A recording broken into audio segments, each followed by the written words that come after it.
you're sitting comfortably. It's dark outside. Come and join us in our waiting room. Neil Call's Adventures in Science Fiction.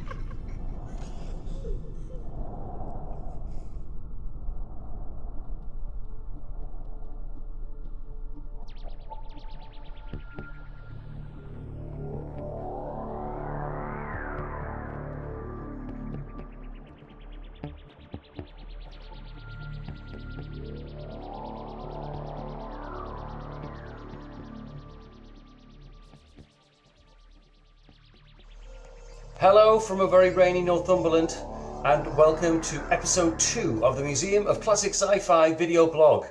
Thank you to everybody who shared, who subscribed to the YouTube channel, and who took the time to watch the first episode. The purpose of all this is just to give you some stories behind the items that are in the museum. And this episode, I was going to do a few things, but actually I started researching this big monster behind me called the Garm from Terminus, an episode of Doctor Who from 1983, and found that his history, well, to me, was really so detailed and interesting that the entire episode is dedicated to a sort of definitive history of the Garm. I'm saying definitive very cautiously, because somebody else will put one out which is far more definitive, but hopefully if you're into Doctor Who props, you're into Doctor Who, just general sci-fi, you'll find this episode interesting. So please like and share, please subscribe to the channel, that would be fantastic, and I hope you enjoy finding out a little bit more about this incredible old space dog. Okay, and now to this episode's look at one of the exhibits in the museum in more detail. And this is one of my absolute favourites. To me, this is one of the highlights of the museum, and that is the creature known as the Garm. By means of an introduction, I just want to say that I'd always had a soft spot for the Garm. I'd really enjoyed Terminus when I first saw it. Thought it was an unusual story with some very interesting ideas, and that the Garm himself was a sort of mysterious character, and he wasn't a baddie after all, and I just always had a soft spot for him. And I remember then seeing his face on the cover of a Doctor Who magazine, winter or summer special, and never ever thought he would end up in a little museum that I would create all those years later. So let's go right back to the beginning and see where the Garm originated from. And the answer to that lies within the mind of author Stephen Gallagher. It's worth pointing out that for anyone who doesn't know this era of the show, that Stephen Gallagher was by this point a very established novelist, and also had a great success with his previous Doctor Who, Warrior's Gate, which for him was perhaps not such a smooth process, but it had gone down very, very well, and on the strength of this he was commissioned to do Terminus. An interesting little factoid that I discovered to my complete surprise whilst doing this little webisode was that Stephen Gallagher had actually done the novelization for Saturn 3, which was a film I remember very clearly because of a school trip down to London where I saw the robot Hector on all the movie posters, and also getting the video disc of it way back in the 80s. But yet, in 1980, Stephen Gallagher had done the novelisation of that and Silver Dream Racer, of which I remember the song featuring David Essex. Incredible. By 1991, Chimera had been adapted by ITV into a 4-part serial that I remember extremely well, and then by 1998 Stephen Tompkinson starred in October, which was directed by Stephen himself. But I digress. I've lost my train of thought, so I'm now going to head back to the space station Terminus and find out about the Garm. The story of Terminus has many themes, but Stephen had been researching Norse mythology and was using many of the ideas therein to form some of the imagery and characters of this story. The idea of a fearsome dog creature guarding a gateway appears in both Greek mythology and Norse mythology. It is known as Cerberus in Greek, and then in Norse mythology it appears known as the Garm, and it's the gateway keeper to hell or Ragnarok. And what a lovely symbolic reference to a gateway keeper between life and a hellish radiation zone than the Garm. How had all this research into devilish hounds, the guardians of hell, manifest in Stephen's script? Well, I was very, very fortunate in that Stephen offered to write for the plaque, for the museum, for the Garm, and he basically passed on some of the notes he'd made at the time. And I'm going to quote here, this is what he presented to the production team. Quote, "I first met the Garm in the pages of the Larousse Encyclopedia of Mythology, source of so much of the inspiration and imagery in Terminus. In Teutonic mythology, the subterranean mist world was guarded by a monstrous dog named Garm, who saw that no living person penetrated into the world of the dead. I envisaged a dark silhouette with burning eyes. What I got was rather more." So that's pretty well where Stephen's input into the Garm stopped at that point. So now let's have a look and see how he was realised by the costume department. The costume designer for Terminus was D. Robson. D had had previous experience in science fiction, working on The Hitchhiker's Guide to the Galaxy, and also previous Doctor Who, Arc of Infinity. It's no secret in the history of Doctor Who that the then producer John Nathan Turner was not keen for Robson to return to the programme. This seems to be because, according to director Mary Ridge, Robson had a reputation for overspending on the programme's costume budget, and this had happened on the Arc of Infinity. Despite the reservations, Robson turns in a pretty sterling job for Terminus. The costumes are pretty solid, and the veneer particularly are very impressive. For what it's worth, my thoughts on the episode, the thing that sort of, if anything, dates the story the most is the two space pirate costumes, which are very much products of the 80s and very much in the sort of Barbarella and sort of new romantic framework. But other than that, D. Robson's work is pretty damn good. And so this takes us neatly to the costume design for the Garm. I had often heard that the design for the Garm had been near direct lift from a character that appeared in a book called Barlow's Guide to Extraterrestrials, which was a sort of children's book full of alien designs. I've managed to find a poor quality picture of D. Robson's design of the Garm and the character of Trance from this very book, and put the two together so you can make your own mind up what you think. Certainly the head itself certainly bears a resemblance to the Garm. The costume itself, I would say, not really at all, but the figures look very similar, so I suspect, as all designers do, this book probably was in part of the process and research that D. Robson carried out. The 11th of October 1982. Studio filming begins for Terminus, and the Garm makes his debut. So, not only does the Garm begin his journeys in space, but also his terrestrial journeys here on Earth in Studio TC6 in London Television Centre. The Garm was played by actor R.J. Bell, who struggled in the studio due to the large, heavy, padded nature of the costume. I had the opportunity to speak to Sarah Sutton a few years ago in person and told her I had the Garm, and she recalled very much how R.J. Bell truly did struggle in the costume. You could hardly see. It had lights in the head which added weight, and he was having to have constant breaks. It was quite a sterling performance from the actor. It's often been said that the Garm had specially made feet that again increased his height. This is not really the case. He wears boots that would become very familiar soon as the Cybermen boots that would appear in The Five Doctors. At the close of Terminus, we leave the Garm on the giant space station at the centre of the universe, now with Nyssa, and I guess we hope that he's now helping Lyssa look after the victims of Lazar disease. But was that the end of the road for the Garm? Oh no. From this point on, the Garm would begin his earthly travels, almost never not being on display somewhere in the UK for the next few decades. Following completion of Terminus, it was less than 6 months later that he was dragged out of storage once more to appear at what still remains probably the greatest ever Doctor Who experience, convention, exhibition ever. The travels of the Garm had begun as he moved from Television Centre, where he was in storage, to Longleat House in Wiltshire to appear in April on Sunday the 3rd and Monday the 4th.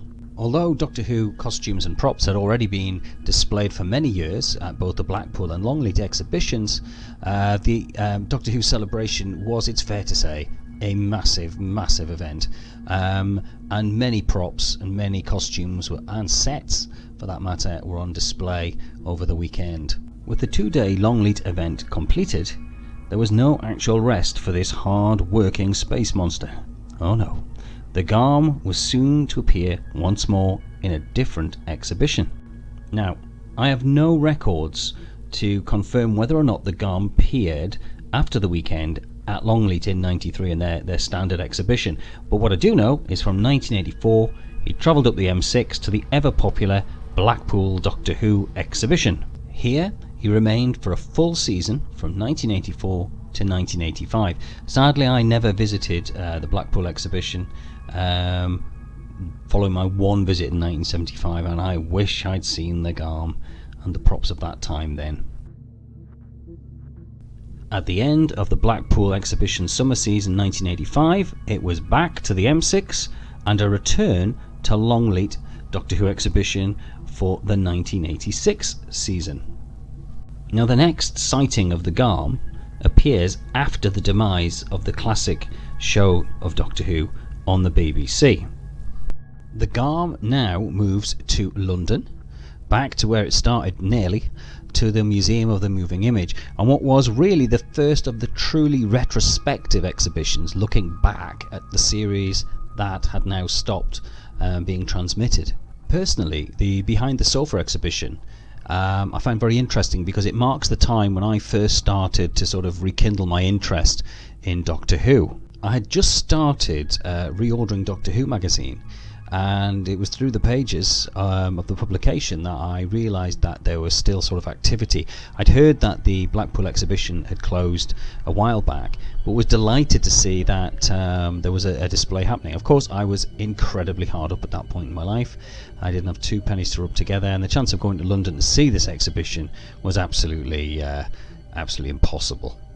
One of the fascinating things looking at these pictures now of the Behind the Sofa exhibition is that the Garm is standing on display next to Mestal, and this year coming into 2020, Mestal will be going on display in the Museum of Classic Sci-Fi, just a metre or so away from the Garm. During this period there was a short-lived exhibition at the Needles on the Isle of Wight, but I'm pretty certain from photographic pictures that the Garm never went there, and he's stuck with the Behind the Sofa main exhibition. And as that came to a close, everything was wholesale taken and shifted to Bristol, so the Garm was on the road again, and the entire Behind the Sofa experience was recited in Bristol at the Exploratory, and again the Garm was there. Once again, I followed the exploits of the BBC exhibitions and props through the pages of Doctor Who magazine, which again had some nice features on this exhibition, although I didn't take it too seriously because I think by that time I just thought, well, I'm never going to see any of this anyway.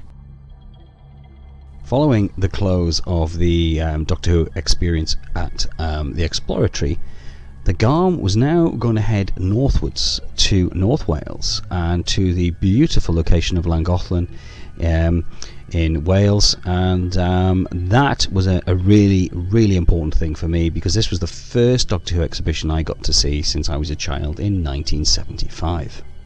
I'd been teaching a couple of years by the time I visited and had managed to afford a car after about 10 years on a motorbike, and I remember seeing the grey Dalek outside the exhibition, and I was absolutely I remember beside myself, about in my 30s, and I had no idea so much original material had survived because I'd never been able to get to Longleat or any of the other exhibitions, so I was absolutely over the moon. And I remember I was amazed to see the Garm, to actually see the Garm amongst many of the props I was amazed to see, but I very clearly remember it. Sadly, a lot of my photographs, I didn't have a camera then, so I got very few, but something I will never ever forget was going to Llangollen.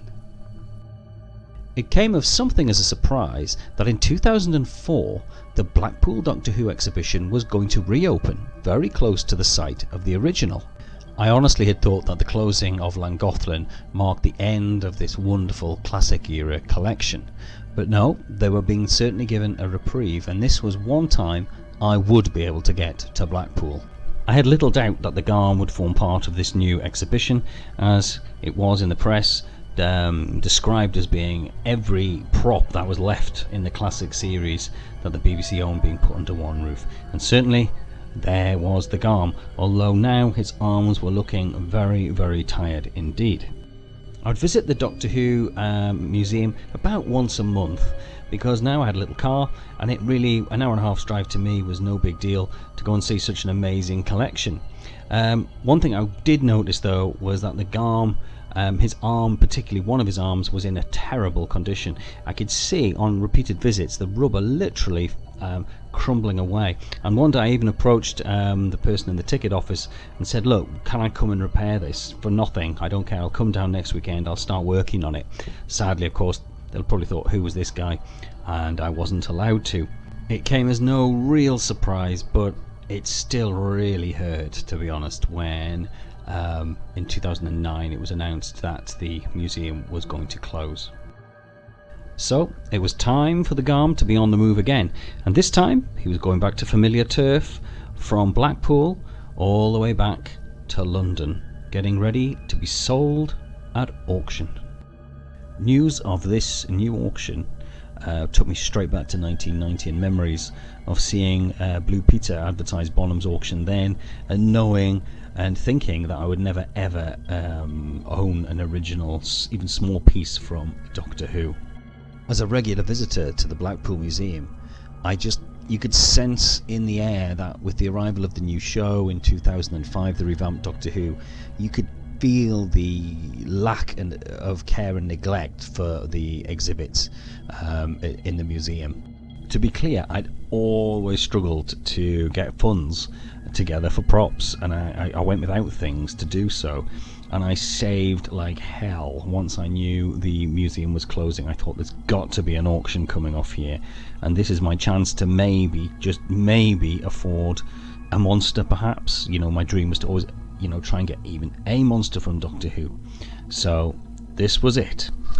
Now, at the time, there had been a huge auction of Star Trek costumes in America, and I'd managed, on the coattails, as it were, to get a few pieces, and I immediately put them up for sale. Something which I wish I hadn't had to, because they'd have been great in the museum now, but that's what I did. So I got money from those in, any savings I could, I went on beans on toast, that kind of thing, and I was ready for auction day. It just so happened that the auction fell on a Wednesday, and as any teacher will tell you, head teachers don't take kindly to staff, running off on a whim like a Doctor Who auction.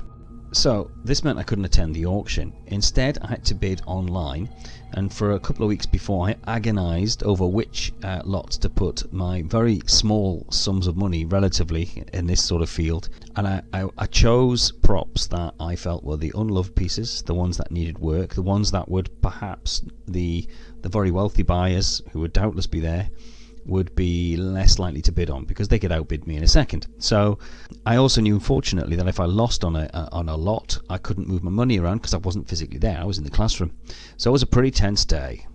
Ultimately, I lost on a couple of lots, but I won the Mestor, which I was delighted about, and the surviving pteroleptil pieces, which again, as you probably gathered, I'm a monster lover, so to get two classic monsters was fantastic. However, it meant I did lose out on the Garm. So Bonham's auction closed, and I failed to secure the Garm, and I didn't think I'd ever see him again. About a year later, I was trawling eBay when who should pop up on the screen but a very familiar shaggy old face. Yup, it was the Garm, and whoever bought him was selling him on eBay. Well, where was the Garm now? Well, it hadn't emigrated, as I feared, to a far clime on planet Earth, nor was it back on Terminus. Nope, I was about to embark in my vehicle to Liverpool. I set off early, driving through the night in my faithful old Fiat Doblo, which was amazing for carrying props, arriving at a small industrial estate somewhere in Liverpool for about 8 o'clock in the morning. I had about an hour's wait before the seller arrived, but what I could see immediately through the window, silhouetted through a prefabricated unit, was the Garm. There he was, silhouetted, and looked huge. And I just couldn't wait to have a look at him. However, I also noticed that he must have been standing for long periods in sunlight. To cut to the chase, the seller had bought the Garm, and not only that, several other impressive monsters from the Bonhams auction, including the Ancient One, a Tractator and a Mandrill, and they were all in this prefabricated unit, which basically had nothing at the windows and was one of those sort of buildings where the temperature was going to be going up and down consistently. Now, I just want to make it clear, I'm sure this was not the seller's intention to damage the items, but to my horror, when I actually got in to have a look at the Garm, his other arm had gone now. It was on the floor, and they were just strips of rubber, which I literally then just picked up as much as I could with a sweeping brush. Here is literally some of the bits I was sweeping up off the floor in that industrial unit in Liverpool, and that's the condition that the Garm skin got to. That's part of that arm. And there really is very little I can do with that. So I sold a few little bits off as part of the Kickstarter. I had literally 5 minutes to get them out in the car. The other bits, the costume that was really in serious condition was the Ancient One, and I wanted to take it, but obviously I couldn't. What condition that is now, I dread to think. But anyway, the Garm was now in my car with as many bits of the arm latex that I could possibly scoop up. The Garm was on the move once more, and this time heading further north than he had ever been previously before. For the next 2 years, the Garm would stay with me in my home in Corbridge, a small town in Northumberland where I'd spent most of my life. And he stayed there, and part of the time was actually in the basement of my best friend's coffee shop, which was in the heart of Corbridge. People didn't realise there was a few Doctor Who monsters underneath their feet while they were being served coffee. By 2015, Lisa and I were very fortunate enough to be able to purchase Osborne House, which had a cellar which could be, I noticed, turned into a museum. Although, believe you me, it took and needed some serious work. But it was time to move the entire collection, which was scattered in various places around Northumberland at this point, because the problem with owning these sorts of things is that they are big, and I think a lot of people find that when they have them, and this is why they end up going for sale again. And it had always been my intention to create a museum, an exhibition of some kind. I wasn't going to hang on to them unless that was going to happen. In tandem with the somewhat daunting and massive restoration of the cellar, I was also beginning to restore the props themselves. In tandem with the somewhat daunting and massive restoration of the cellar, I was also beginning to restore the props themselves. I had a couple of real, what I thought were key monsters, which I knew or hoped that visitors would find really exciting. One was the Cyber Scout, which was pretty much in shape by this point, and then I began working on both the Pteroleptil and the Garm. So let's focus on the Garm. This was a really quite substantial job. The key problem was that it had been put on and I say in inverted commas, bespoke wooden frame for the exhibitions earlier in the sort of the 1980s, and this was a very, very rough wooden frame with a motor inside. The problem with this was that it didn't really fit the costume, so the tunic had been stretched over what wasn't even plain wood. It was very rough, and the costume itself had begun to tear over time. The outer layer, the underlayers had become separated and cracked, and this posed quite a few problems for me to think about. So, having removed the costume very, very carefully off this really sharp old frame, which I sadly didn't photograph at the time, the next job was to create a new, better fitting frame to put the costume back onto. So I began with the feet. It was going to be really important that the model had a really solid foundation, because the weight of the entire costume and the body was going to be big. So good news was the boots had already been altered for exhibition purposes, and the heel had been removed and like a wood insert had put in. So all I had to do was slot this over some new really solid posts, as the original base was past it really. So that's what I did, and the boots would soon be recognised, as I said before, as 5 Dr. Cybermen boots. Once they were on, I had a really, really good base upon which to build the rest of the body. The boots I then slotted over the top of the posts that would fix to the legs, and then sort of did a really make it up as you go lash up to create some legs that would raise the garm to the appropriate height, upon which I could then put the middle section.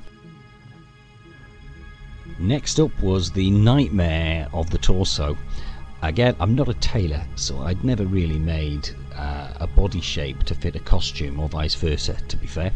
I tend to work on sort of practical, proppy type stuff, you know, sculpts and things. So this was interesting. It was a learning curve. I had about 2 goes at doing this, I must confess. It was snowing outside, it was freezing cold, which you can tell in some of the pictures, but it was great fun as well, and it was just trying to get a fit onto the actual garm for the tunic that was no longer going to tug at the already sort of tearing outer layer of the costume. It was sort of a Wicker Man style affair, again just made up as I went along using MDF centre sections and then filling in with sort of bits of timber, and I think it's worked quite well. I sort of cladded everything when I was done to avoid clicking and catching on the material, but ultimately I think it's worked really well. I had to lower the head at one point because when I stood the entire thing up to what I thought was pretty well the right height, of course the head wouldn't quite fit on top. It was touching the ceiling, so I had to lower it a little bit, which you'll see in some of the pictures. Overall, I think it's worked incredibly well. The costume is now under stressed. It's not being pulled upon in any way, and gave me a great base for which to then sort of patch up the costume where I could. So now it was finally time to put all the pieces together and see what the Garm looked like. I've already said that for a while I had to resize him because he wouldn't stand up in the actual room, but anyone who visited Llangollen will probably remember how stunted the Garm was, and this was because they just could not fit him at full height in their cabinets. So I was really keen to address that and return him to his proper size.